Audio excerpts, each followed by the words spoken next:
Tensions between Pakistan and Iran continues to simmer with fears of further escalation mounting. The Pakistani Prime Minister has called for an emergency security meeting which will be attended by the military and intelligence chiefs. In addition to that, the Pakistan Army has shared operation details of the strikes deep inside Iranian territory. It says the strikes targeted hideouts used by terrorist organizations, namely Balochistan Liberation Army and Balochistan Liberation Front.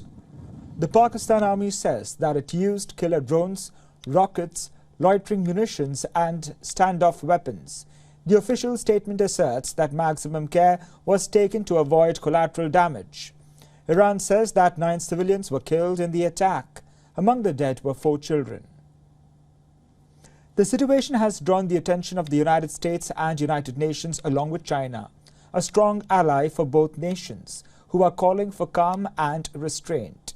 Beijing has expressed willingness to play a constructive role in de-escalating the situation if both sides want.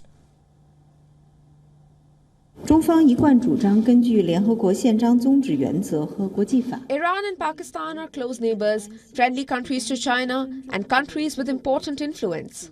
China sincerely hopes that both sides can maintain calm and restraint and avoid escalating tensions.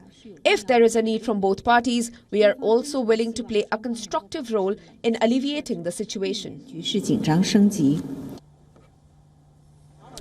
Latest news coming in that Pakistan and Iran foreign ministers have spoken on the phone, a first since Pakistan's strike inside Iran. They have agreed to take things forward diplomatically through established channels. Pakistan foreign minister has invited his Irani counterpart to Islamabad as per sources. This is the latest information that we're getting to you right now, that Pakistan and Iran foreign ministers have spoken on the phone.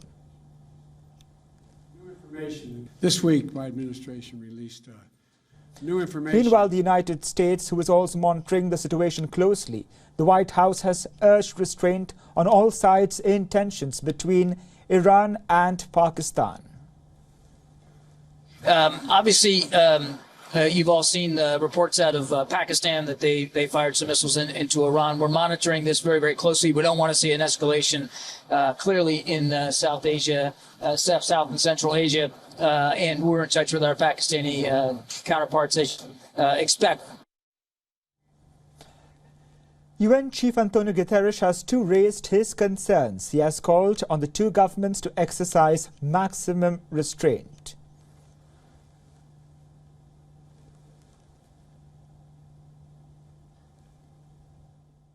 He's very concerned about this escalation, about the exchange of fire, of rockets between Iran and Pakistan.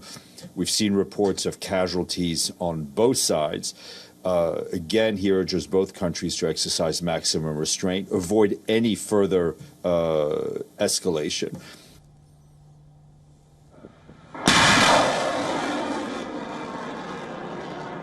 Taliban-governed Afghanistan has also called Pakistan and Iran's tensions alarming. They have urged both parties to exercise maximum restraint.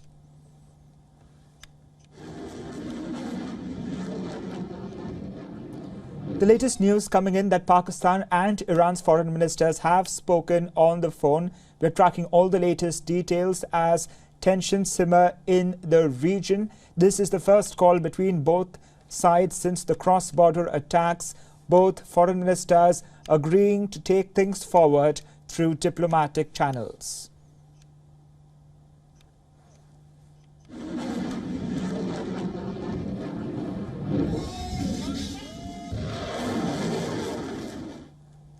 For the latest, we are joined by our Pakistan Bureau Chief, Anas Malik.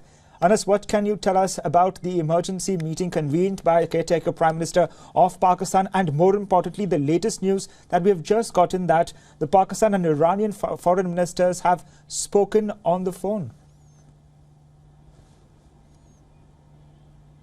Well, last question first. This is a huge and a significant development amidst escalating tensions, or the fear of an escalating tension between Pakistan and Iran, since Pakistan struck inside the Iranian territory on what it says are terrorist hideouts. This is a call that has just taken place a short while back, where the highlight is that the Pakistani foreign minister, the caretaker Pakistani foreign minister Jalil Abbas Gilani, has invited his Iranian counterpart to visit Islamabad at the earliest of his convenience.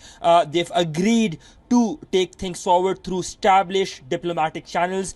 That means that the recall of the ambassador, if I were to translate that by Pakistan, that might be undone very soon.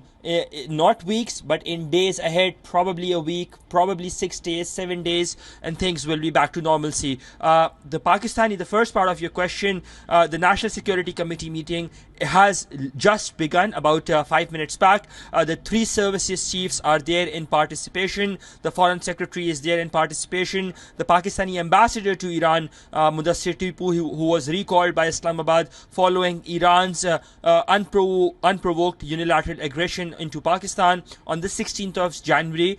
He is also part of the meeting, and the intelligence chiefs are also there. The meeting is being chaired by the caretaker Prime Minister Anwarul Haq Kakar, and they will be deliberating on the way forward vis-a-vis Pakistan-Iran relations. That is the single agenda. After the National Security Committee meeting, there will be a meeting of the Federal Cabinet. But the caveat is that whatever the NSC decides will be having a direct bearing with regards to holding of elections and the electoral security. We know we've seen statements coming from the Pakistani side, including Murtaza Solanki, the caretaker information minister. When he spoke to WION, he was very categorical that unless the election commission says there will be no delay, but owing to the security situation, we might just see some surprises or not at all. So all depends, all hinges on with regards to the Pakistan elections fate as to the outcome of the ongoing National Security Committee meeting. Crispino? Yes, Anas. Also, there have been calls for restraint. We had seen a lot of pressure building up on both nations to, in fact, take this forward diplomatically. As you rightly pointed out, both sides have called each other and have pledged to take it forward diplomatically. Now, take us through the pressure building up on both nations to show some restraint as well. Well, at this point of time, we've seen since the 17th, in fact, 16th is when the strike, the Iranian strike happened. And since that, the following morning, we saw China engaging. They offered to reinstate the trilateral mechanism, the counter-terrorism trilateral mechanism. But Pakistan responded to China saying that it does not want to establish a new normal and that it will retaliate. Not retaliating is not an option to Pakistan. Last morning, when Pakistan retaliated and went inside Iran to do these strikes, we saw Qatar, we saw Turkey, we saw Oman, and we saw Russia also joining in the chorus, seeking de-escalation, trying to do a third-party mediation. But fortunately enough, both sides have taken it very maturely. They've handled it amicably. They've handled it bilaterally rather. And the Iranian statement that came last night that did signal an apparent de-escalation on the part of Iran, that was continued forward. And today the telephone contact that has been done between the two sides, the Pakistani Foreign Minister Jalil Abbas Gilani and his Irani counterpart, is an extension to the bilateral contact that both sides had established, and we might just see resumption or normalcy returning between Iran and Pakistan in days ahead. Crispino? Thank you, Anas, for joining us on the broadcast. We'll be tracking all the developments between both countries very closely.